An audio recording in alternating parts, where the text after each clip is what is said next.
Daniel Hayes had never thought life would turn out this way.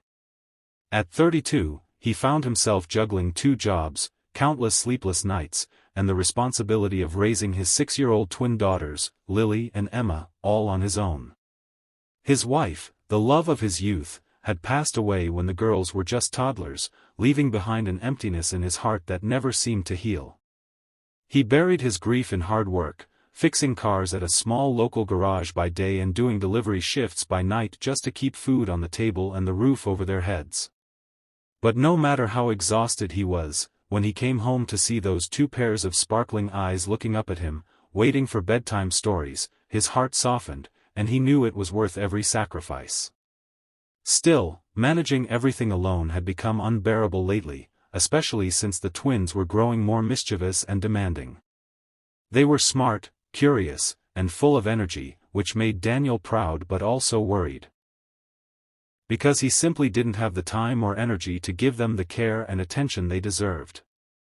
That's when the idea of hiring a babysitter, something he had resisted for years out of stubbornness, started pressing on his mind. The thought of letting a stranger into his daughters' lives terrified him. What if they were careless?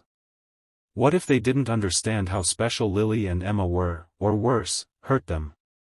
Daniel had heard too many horror stories from other single parents. But after missing 2 shifts in 1 week, nearly losing his job, and seeing how lonely the girls looked waiting for him every night, he realized he had no choice. He needed help. He placed a small handwritten ad at the community center and pinned another at the grocery store board, "Babysitter needed. Honest. Patient. Flexible hours. Call Daniel." It wasn't much, but it was all he could do. 2 days later, the knock came. Daniel opened the door to find a young woman standing there, her soft brown hair tied loosely in a ponytail, her clothes plain but neat, and her eyes sparkling with a warmth that seemed strangely familiar. She introduced herself as Anna, her voice gentle yet steady. "I saw your ad," she said with a smile. "I'd like to apply for the babysitter position." Daniel studied her suspiciously. She looked far too refined for someone looking for a modest babysitting job. There was something about the way she carried herself, an unspoken grace, almost like she belonged to a different world. But he quickly pushed the thought aside. "Do you have experience?" he asked, folding his arms. She nodded and explained that she'd helped care for her younger cousins and volunteered at a children's center before. Something in her tone convinced him she wasn't lying. He called Lily and Emma over, and to his surprise, within minutes, they were giggling at her stories as if they'd known her forever. Daniel had seen many people try and fail to keep up with the twins' boundless energy. Yet Anna seemed to understand them instantly. She let them lead her into their world of dolls and crayons, listened intently to their chatter, and even joined their little tea party without hesitation. When it was time for Daniel to leave for his evening shift, his heart still clenched with worry, but seeing the twins already clinging to Anna's side gave him a strange sense of relief. Maybe, just maybe, this could work. Over the next few weeks, Anna became more than just a babysitter, she became a part of their small family. She cooked simple meals with the girls, taught them songs, and tucked them into bed with bedtime stories that even Daniel found himself lingering to listen to. She never complained, never seemed tired, and always had a smile on her face. Yet behind that smile, there were moments when Daniel caught her staring out the window with a faraway look, as if carrying a secret burden she could not share. He ignored it at first, grateful enough for her help, but the curiosity gnawed at him. Who was this young woman, really? Why had someone with her poise and intelligence chosen to work as a babysitter in a modest neighborhood when she clearly could have been anywhere else? One night, as Daniel came home earlier than expected, he found Anna sitting at the kitchen table, sketching something in a notebook while the twins slept. He was about to walk past when his eyes caught the design. It was an elaborate architectural drawing, something far too advanced for an ordinary babysitter. She quickly closed the notebook when she noticed him, her cheeks flushing slightly. "Just a hobby," she murmured. Daniel nodded, though the questions in his head multiplied. As days passed, he began to notice more signs: her knowledge of literature far beyond what one would expect, the way she spoke with flawless confidence, her ability to solve problems with uncanny quickness. It was as though she was living a double life. Yet, every time he thought of asking, he held back. After all, she was kind to his daughters, and that was what mattered most. But deep inside, Daniel couldn't shake the feeling that Anna wasn't just a babysitter. She was someone far more important, hiding in plain sight. And little did he know, the truth was about to change his and his daughters' lives forever. Daniel's life had taken on a strange kind of peace since Anna entered it. The twins adored her, their laughter filling the house in ways he hadn't heard since his wife was alive.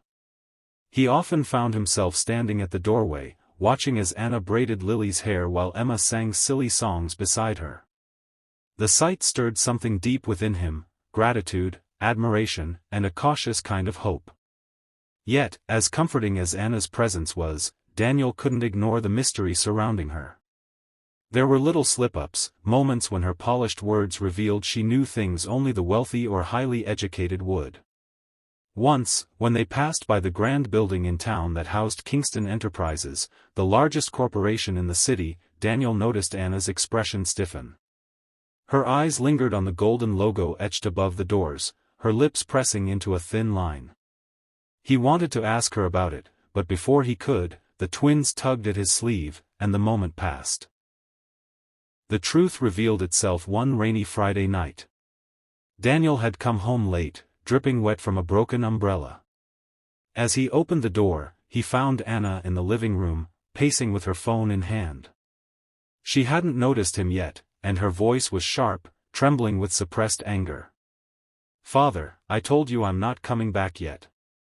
You don't understand, I need to do this my way. Stop sending people after me. If you truly care, let me live my life without your constant control." She ended the call abruptly and turned, only to freeze when she saw Daniel standing there.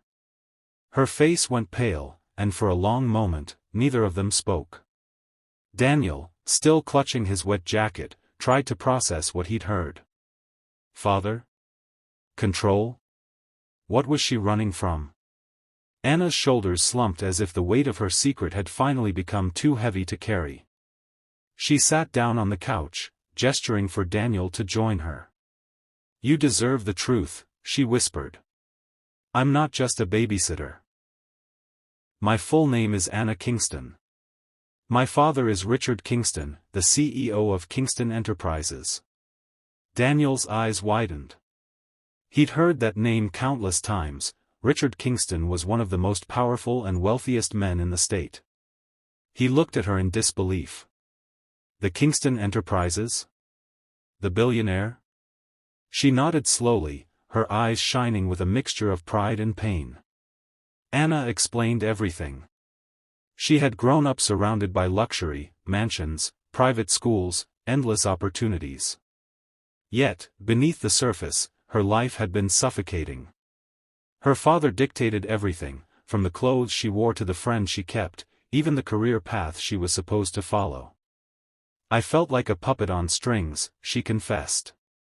"I wanted to know what real life was like. I wanted to know how ordinary people lived, how they survived, how they loved without money getting in the way." So, against her father's wishes, she had left home, taken a new identity, and sought work where no one would recognize her. That's how she had found Daniel's ad and decided to apply, not just because she needed a disguise, but because she felt drawn to the idea of caring for children in a real home. Daniel sat silently, the thunder outside echoing his racing thoughts. A part of him felt betrayed, she had lied to him and his daughters. But another part saw the sincerity in her trembling voice and the way she spoke of wanting something genuine.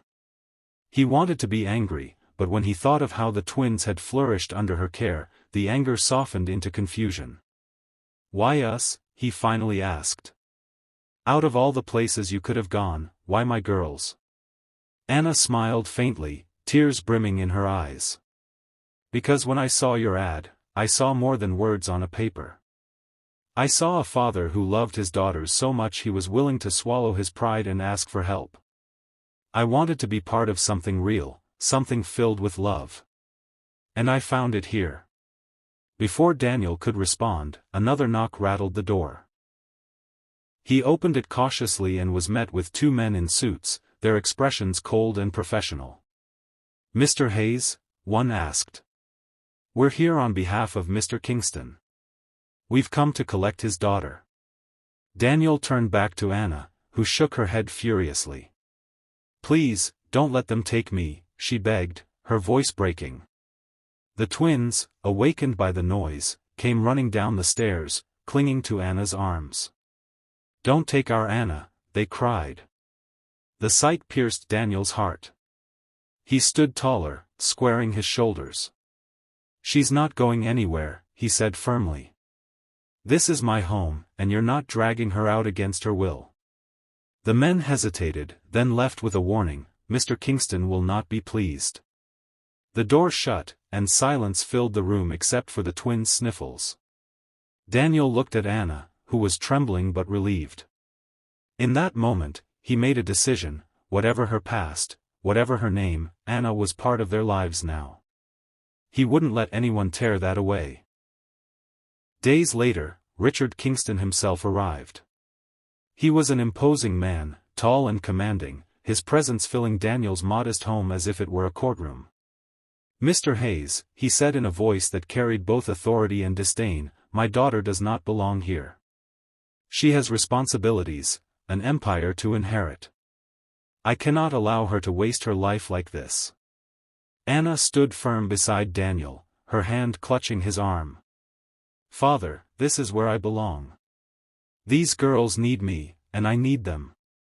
For the first time in my life, I feel free, useful, loved.